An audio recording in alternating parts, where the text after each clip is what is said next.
schools that didn't have testing or any requirements to get in, and were told a number of things, and the mechanisms we identified, just to give you a few, were people being asked how much you can contribute, knowing full well they meant monetary contributions, being denied translation, even though translation is required by law, being told to go more uptown, where you'll be more comfortable. We really have a two-tiered education system in our district, and there's a line that divides the uptown schools and the downtown schools, even though we have a district that's very easily to travel back and forth. And everyone does it. So after documenting what really, there have been outside researchers coming in and looking at problems in the district, but we've never really had any movement. After identifying hundreds and hundreds of stories of community members who told the stories of how they were excluded from our public schools, and really pushing that out there and getting a lot of visibility, we were able to break what parents call the sort of normalization of, well, this is just the way it is.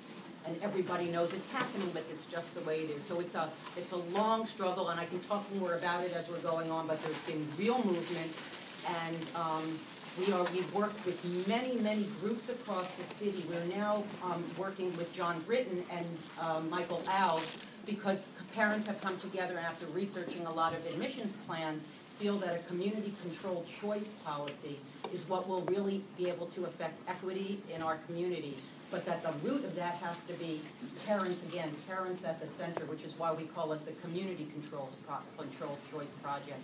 And so we're working with legal groups, we're working with David Tipson and New York Appleseed, and the criteria we have is people like David who understand the importance of community, and that it's not about community being asked. You know, people say we were asked, well, what's your view? And then it never made a difference, but that has to be the center of the efforts. So I think that, and in terms of media, and you talk about reaching media, that's also the strategy. Media at times decides what story they want and who they want to talk to. So we have extensive media training. Everybody is involved. So when the media comes, we say these are the spokespeople and their parents and their community members, and we try to reframe it, but also to demand who we want to be the media representatives, and we have found that it has really made a difference in kind of the voices who get out there. And we will not sacrifice, we won't compromise on that, because it's very easy to say, oh, well, why don't you put so-and-so, they've got their Harvard Law degree, and so the media will pick them up. But that just perpetuates a system where you don't really have it coming out of those voices who are really the ones not only most impacted by the injustices, but are really in the forefront of the movement for change. So if we talk later on, I'd be happy to share kind of where we moved on that, but I think just to start. Elizabeth, certainly. Do you mind if I stand? I talk better when I walk. Please. Just to begin, I would just like to put something on this board. Sheff Movement.org. I'm not going to take time today to talk to you about what we're doing in Connecticut. You could go there, and all the information that you ever wanted to know is there. You heard a little bit about it in the introduction. I would prefer to take this small, precious time that we have together to talk about what we're here to talk about. Particularly, I just want to really hit these 4 questions real quick. You have your thingamabob? Okay, here. Developing a strong collective understanding of the larger political and social context behind school reform efforts. And I don't know about anybody else in this room. Maybe I should start by saying to y'all who don't know me, I'm a straight shooter. I don't do flowery language, I don't do tears, and I don't do all that. I'm a straight shooter. And that first question to me clearly speaks to race and class. I don't know why we think that because we have a black president that everything is cool in that quarter. It's not. As a matter of fact, the fact that we have a black president, in my opinion, has made racism in America worse. There's a certain section of Americans who just can't get with it. We have a black president. They don't like it. They're very vocal, and they're very political. Race and class is the cornerstone of what's wrong with education reform in America. Always has been, and unfortunately, it will probably be here in that way as I become fodder in a jar. Oh, I took my glasses off. That's the problem. I can't see that. Okay. Building awareness of the educational and social benefits of integration. That should be obvious to those of us who are in on the battlefield for quality integrated education. Unfortunately, for a lot of people, that's not it. A lot of people say, I just want a good education. But they don't quantify what that means. What does that mean? Is getting a good education, getting a good grade? Is that it? Or is getting a good education acquiring knowledge in one situation that you can apply effectively, productively throughout your life in other situations? You know, so what is, I want a good education? And I hear that all the time. For the last 22 years, I hear things like from people of color, we don't need to sit next to the white people to learn, right? And I hear from white folks, oh, they would do better in their own neighborhood, okay? Both are polarized positions that really don't understand that this nation is becoming increasingly more colored. And that if we don't find ways to make this nation a place where we can work and live together, then the quality of life for all Americans will decrease. I've been saying that for 22 years. Can somebody hear me? Okay. You do? Yeah. Thank you. I appreciate that. Ensuring that parents, students, and community members are valued as partners who directly engage in the problem-solving process. I don't know about where you are, but in Harvard, where the suit was filed, is a very eclectic place. The politics there are very interesting. I'm trying to find a nice word because they're taping me. If they weren't taping me, I'd probably say something. We can edit it out. You can edit it out? Okay, they're really messed up. All right? The politics in Harvard, the parents are have been so underserved. Students have been so underserved for so long that the frustration level of parents is over the top. And the Harvard parents can tell you that. Our parents are just, they're grasping at all kinds of straws to try to get their child an education. Ergo, they'll believe the last thing somebody tells them. Not a good thing. Not a good thing. Not necessarily do they think things through. They don't ask questions. If it looks good. I mean, I sat on Harvard City Council for 14 years. Please don't hold it against me. I'm retired now. We had a guy come on the EAI, education something, whatever it is. It was a private organization that come to run the schools, right? They're gonna save us from ourselves, right? Guy had on a shark skin suit.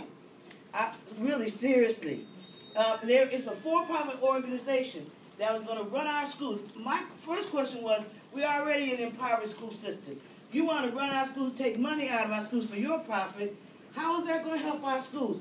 Did the parents vote for it? Did they go after it? Of course, because they're grasping at straws. So dealing with parents and making sure that the conversation that you're heard and that they're heard, it takes a lot of communication. A lot of communication, saying things over and over and over again. Even a message like Sheff versus O'Neill that's been around 22 years, the same message, we still have to repeat the basics of what Sheff is all about over and over and over again. Ensuring that parents, students, and community members are invested in the outcomes of integration efforts. We've done that in Harvard through the Sheff movement. We have parents in this room who are a testimony to that fact. And trying to get and keep people engaged, I think, is a two-way street. Because we can keep the information flowing. but parents have to be responsible for being a part of the process. I don't blame racism. I don't blame poor school systems. I don't blame indifferent teachers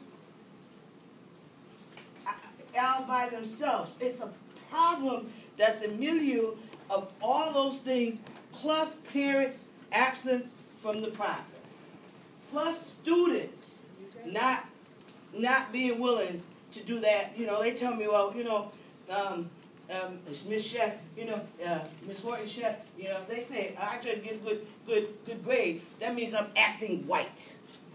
What does that mean? You're acting white. So, I mean, for those of you who have not involved in urban school systems, and those of you who do the research in the room, you need to try to look a little bit deeper into the underlying things that affect our community. Poverty affects our community. You can't talk about educating a child who is not well, who is hungry, who heard gunshots all last night, whose brother is in prison, whose sister got raped, whose mom is a drug addict. I mean, we have so many things that we have to do collectively that all I'm here to tell you is I'm going to do my little part. I'm going to do my part in continuing to do what I do to support quality integrated education. And if each one of us took that thing, that gift that God has given you, and exercise that gift in your own way to make this world better, this place would be better. Thank you for your attention. Thank you. Very inspiring. Martha, I'm hoping to share a little bit about your experience with everyday democracy. I'm going to stand up too, but not because I'm going to walk like Elizabeth, but because I'm short. I have to say, Elizabeth, what I said that I was listening to 20 years ago, that wasn't metaphorical, was true. And hearing you 20 years ago, which is when I heard you, had a huge impact on me. So thank you. Thank you. So I'm very excited to be here, and this is just great, and great to be with you all. And I think from listening this morning, I got a sense that, and just knowing who's in the room, that we all have a sense of the ingredients that it's going to take to develop equitable, integrated, excellent schools for all students. It's going to take public will. It's going to take authentic collaboration between people from different backgrounds. It's going to take leadership inside and outside of schools. It's going to take parental engagement and engagement of other community residents. And it's going to take an understanding of how we got to the place we are in terms of the social and political context.